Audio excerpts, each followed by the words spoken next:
Well, hey class, welcome to this lecture. We're continuing on and thinking about ethics, and we're talking about the character of a leader, how to develop character. If you're missing out on the character that a leader should have so that they can be an ethical leader. We left off with you considering this case study. Hopefully you've had a little bit of time to think through it. You probably would work for an institution that might have a policy about this.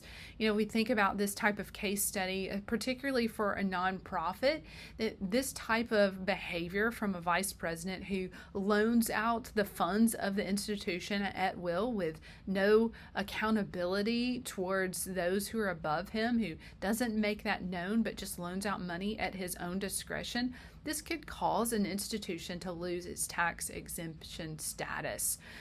So we want to think through, if we're actually put in a position where a boss comes to us and tells us this type of thing, and we know that it goes against our ethical, moral values, we need to have a plan in place for how we should handle this. So I wanted to then kind of just show you that this actually happened to someone I know, someone that I worked with. I've changed the name here, so just to keep it a little bit more private, but we had this actually happen where my friend Grace was a director level employee who was found in this situation where her boss, the VP for finance, approached her about loaning out institutional funds to an employee. Now, is this a good desire? Absolutely. He's in one sense exhibiting Christian behavior that is caring for someone who is in need. We definitely want to say that we want to care for individuals that we work with and meet their needs. And so he's seeking to help her as she's having trouble paying her rent. And yet my friend Grace discussed how this could look, how it could reflect on the VP. He really just dismissed her concerns. And so what she did was, knowing that the money was not his to hand out to people in need, rather it should be used in a way that is consistent with the way that a nonprofit is going about the business of using their funds, making sure that those who donate to that nonprofit, that the monies are used in the way and the intention that they donated the money to be used towards. So her response to this was really to go to his boss. So following the chain of command, if he wasn't going to hear her protest against his actions, she went directly to his boss, which then at that time was the executive vice president. The executive vice president then informed the president of the institution, and turns out that they were not aware of these actions. And you might be wondering, well, what happened then to this vice president? Well, he was removed from his position. It seems a little bit extreme, but if we can't be trustworthy in handling money, then we ought not to be working in a Christian institution. They took this very seriously, that though maybe the motive behind it was good, it was unwise and actually unethical to use the funds of the institution in a way that served the interest of the employees without being aware that the monies that were given and donated should be used in the way that they were assigned in their donation. This helps us to then think through, hey, I need to make sure I am developing in my character and morals so that I don't fall into these traps, as well as that I understand some ethical failures in leadership. So we're going to talk about some examples of those things. Now, we're not calling out names here in just a moment to talk bad about people in particular, but we do want to take this seriously. So we want to point out different examples that we can look upon these examples as instructive for us. When Paul is writing to the church of Corinth in 1 Corinthians 10, he gives some examples about how the people of Israel failed in the wilderness. And he incorporates those examples in his letter to the church at Corinth. And he says this in verse 11, 12, and 13. He says, these things happened to them as examples, and they were written for our instruction, on whom the end of the ages have come. So whoever thinks he stands must be careful not to fall. No temptation has come upon you except what is common to humanity. So we put out these examples as illustrations and instruction for us so that we may take heed and not fall as they did. With that in mind, I want to point out to you there's a few ministry leaders who have fallen in their ethical, moral values greatly. One of those examples would be Ravi Zacharias. I don't know if you're aware of Ravi Zacharias. He has since passed away, but for several years, decades actually, he was a leading apologist for the Christian faith. He had a ministry that was worldwide. It was known all over the world. And yet Ravi Zacharias fell into great sexual temptation and sin.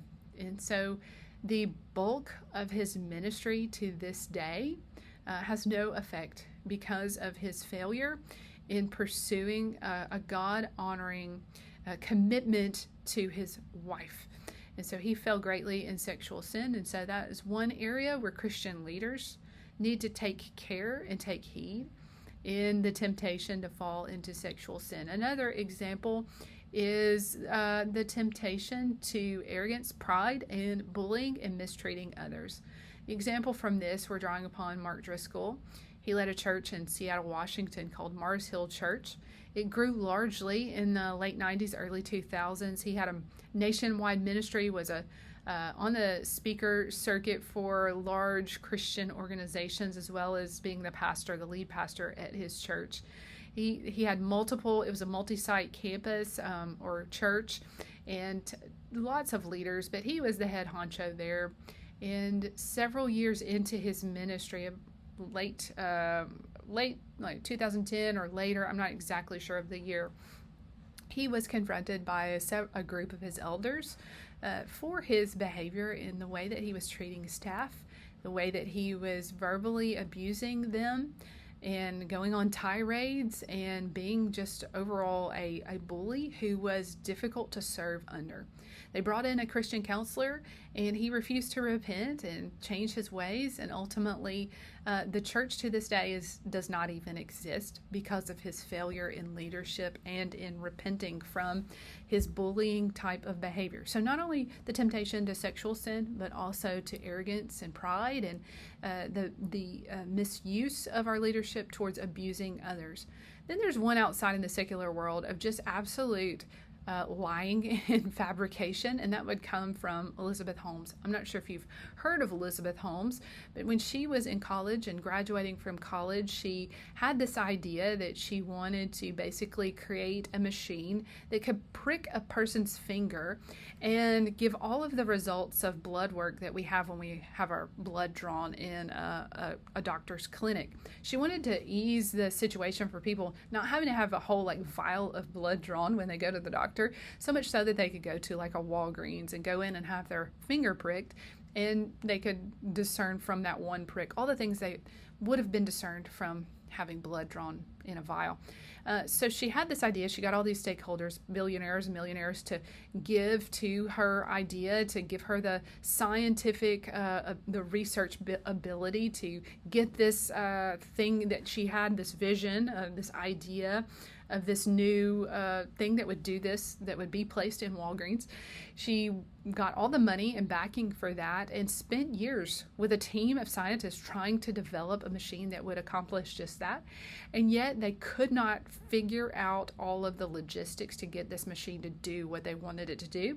And while they were doing the research, they continued to tell the stakeholders that they were on the way, and that they ultimately began to lie and say that we have this machine that does this.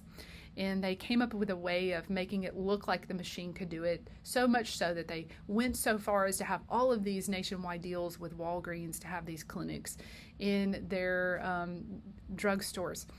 Ultimately, it came out that this machine didn't work, and Elizabeth Holmes was sentenced to prison for fraud for 11 years.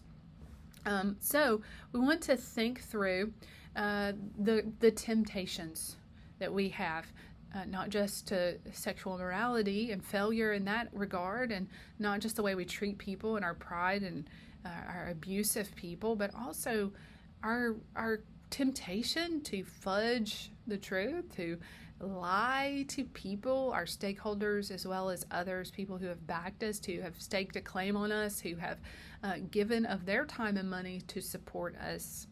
Therefore, we need to be aware of these temptations. I want to put forward another example, a more close to home, famous ethical failure here. Close to home meaning Birmingham, Alabama, though this is an online class, so you could be watching from somewhere else. But if you drive down 280 in Birmingham, Alabama, you will drive by Grandview Medical Center. Several years ago, when I was in college and would be driving down 280 for several, years upon years, that building that is now that hospital was sitting empty. Why is that? It's because the use of that building, the building of it and the preparation of it for Health South was put on hold because of this ethical failure. So I want you to watch this video to determine what the actual fraud was about. It's a simple overview on YouTube that describes what happened with the leadership there. And then I want you to hear about one of the leaders who actually went to jail for his part in that. His name is Weston Smith. He has served his time, and now he goes around giving his leadership lessons about how he ultimately ethically fell in this way, and it was a slippery slope for him. So I want you to think through that famous ethical failure as you watch those videos, just as a good example for us to think through using money wisely and well.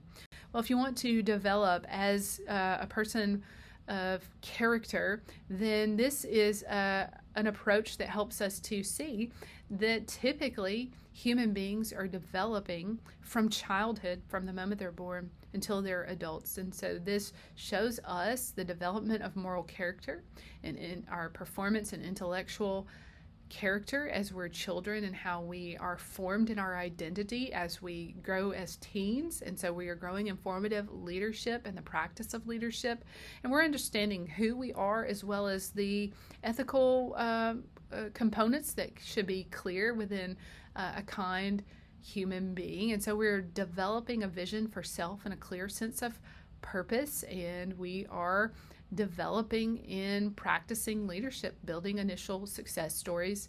And part of that is our traits and our competence in ethical issues. And so that leads to, when you get older, in your 30s, upwards to your 50s and beyond, you should be prepared well for all of that. But I want to provide a way for you to think through, well, maybe my parents didn't train me and teach me well, or maybe I didn't grow up in church, and so I don't have the formation like a lot of my friends that I see in their character development. So I want you to assess your character strengths and see where you are. The VIA Character Strengths Survey is a survey that's developed for secular leadership to understand the different basic virtues of character that a leader should have. So it's categorized into 6 different areas, and flowing out of that are 24 strengths.